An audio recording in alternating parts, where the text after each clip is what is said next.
Let me tell you something straight from the soul. When you finally walk away from a narcissist, don't expect rainstorms and chase scenes.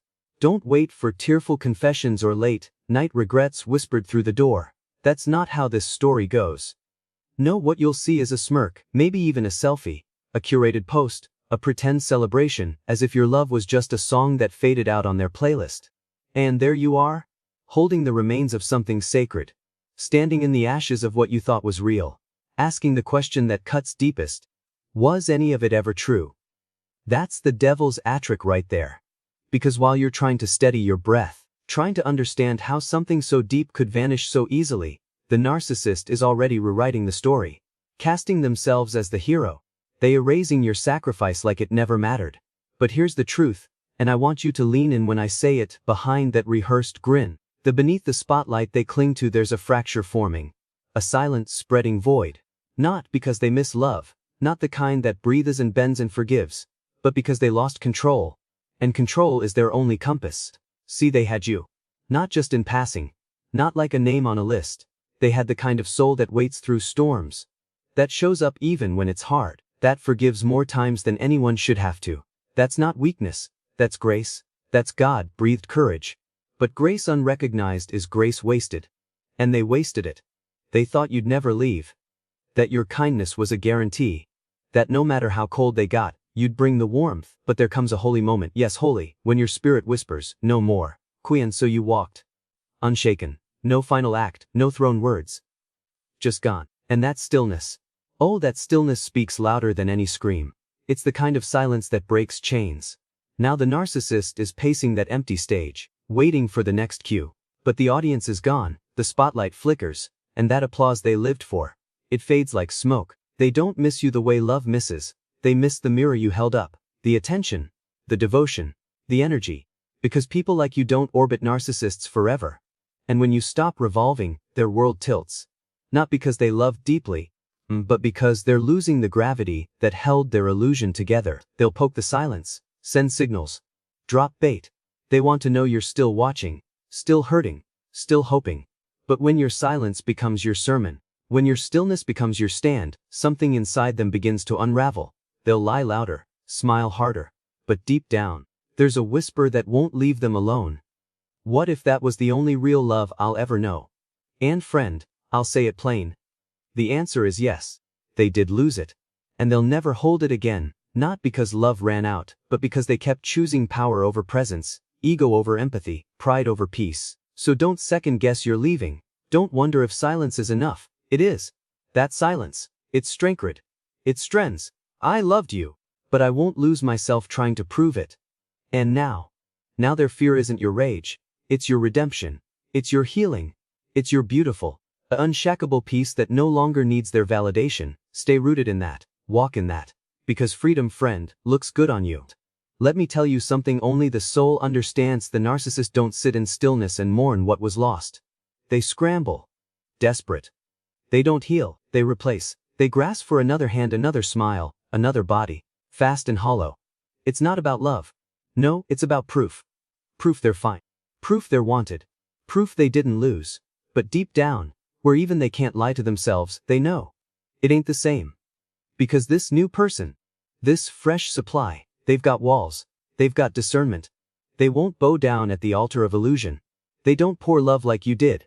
Love that bleeds. A love that holds on even when it hurts. Love that says, I see the worst in you, and I still stay.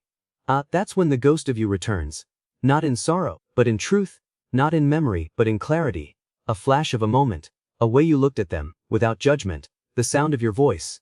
Not just what you said, but how it made the world quieter, kinder. And in that flash the narcissist realizes they let something holy slip through their fingers. But don't confuse that realization for repentance. That kind of awakening doesn't lead to grace. It leads to obsession. You see, the narcissist never learned how to love without owning. To them, love means possession. It means image. It means power. So when you finally stepped outside their orbit, when you refused to be their reflection anymore, they didn't fall into grief. They fell into chaos. They'll call it love. They'll call it destiny. They'll show up in your inbox with shaky words and wet eyes. But listen closely. It's not about you. It's about how you made them feel. It's about how your light made their darkness feel tolerable. They don't miss you. They miss the mirror. The one that told them they were enough. The one that never dimmed, even when they gave you 1,000 reasons to burn out. And if you go back, if your heart, still tender and loyal, walks back into that fire, know this: the flames will be hotter this time, the pattern will return, and that beautiful, brave soul of yours will dim again. But if you stay steady, if you don't flinch, if you keep walking in your healing, then something divine happens. They are left alone, with it all: the silence, the shame, the knowing. No one to blame now. No one left to twist. No one to stand in the wreckage and still offer grace. And what they feel, it's not grief like yours. Not sorrow soaked in love. No, it's shame that curdles into rage. It's confusion that hardens into denial. Because narcissists feel, but not rightly. Where you held longing, they hold fury.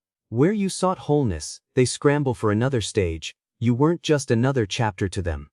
You were the proof. The proof they might be lovable. The proof they might be good. And now, that proof is gone. That mirror, smashed, and nothing. No smile, no praise, no new person can reflect it back the way you did. They move on. They smile bigger, love louder, post happier. But late at night, when the noise dies and the masks fall, there's a thunder that rises inside. And that silence, that's that cholinx. It carries your name. Not as guilt, not even as memory, as truth. They chase 100 shadows hoping one will feel like you. But real love has no substitute. You were the deep, the rare, the one who stayed when no one else could stand the storm. And that is what haunts them. Because you weren't too much. You were exactly what their soul cried out for. But they were too blind, too broken, too busy worshipping their own reflection to see the grace staring them in the face. So what do? They toss breadcrumbs. They send vague texts.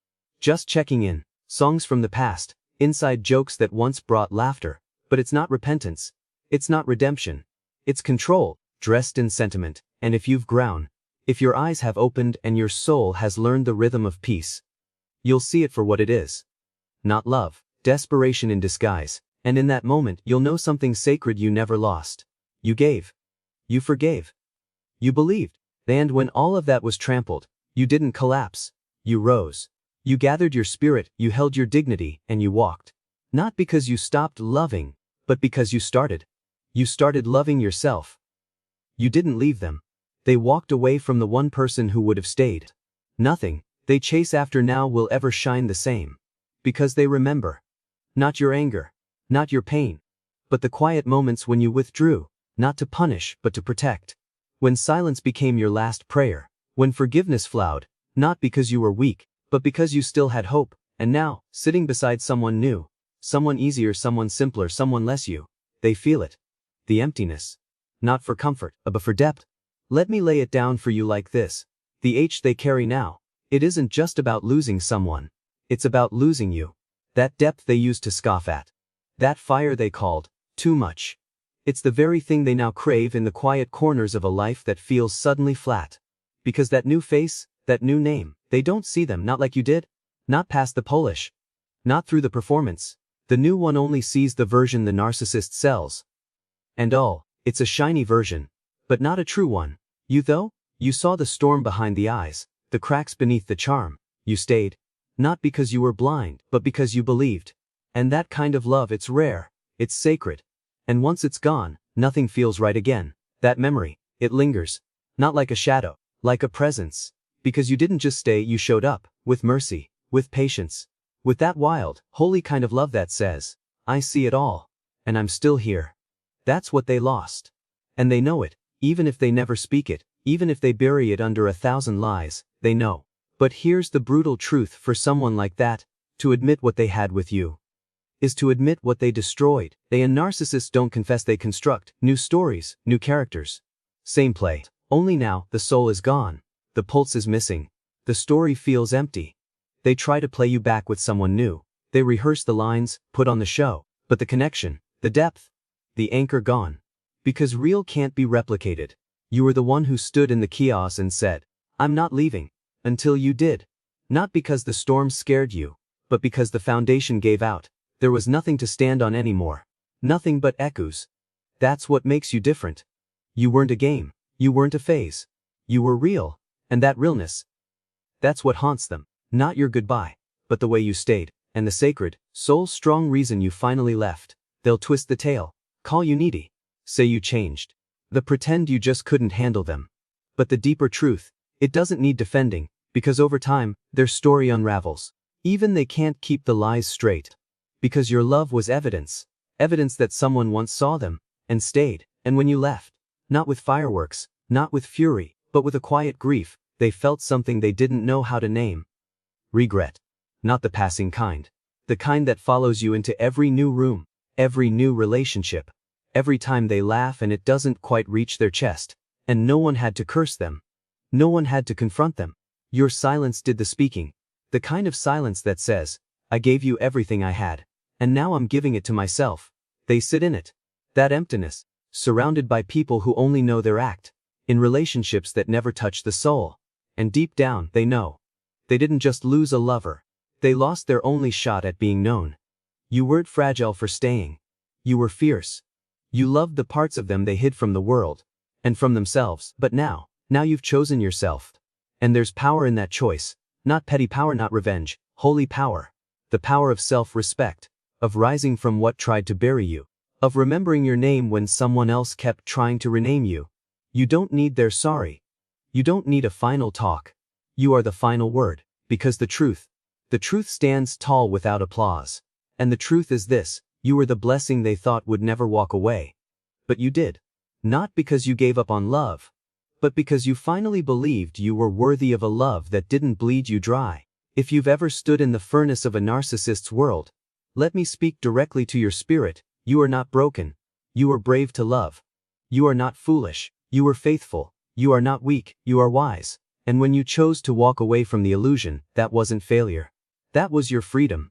So today, whether wherever you are on this journey, whether you're rebuilding, relearning, or just remembering how to breathe, hear this, that you are the most sacred chapter in their story, and the only one they'll never be able to rewrite. And that, my friend, that's your resurrection. That's your victory.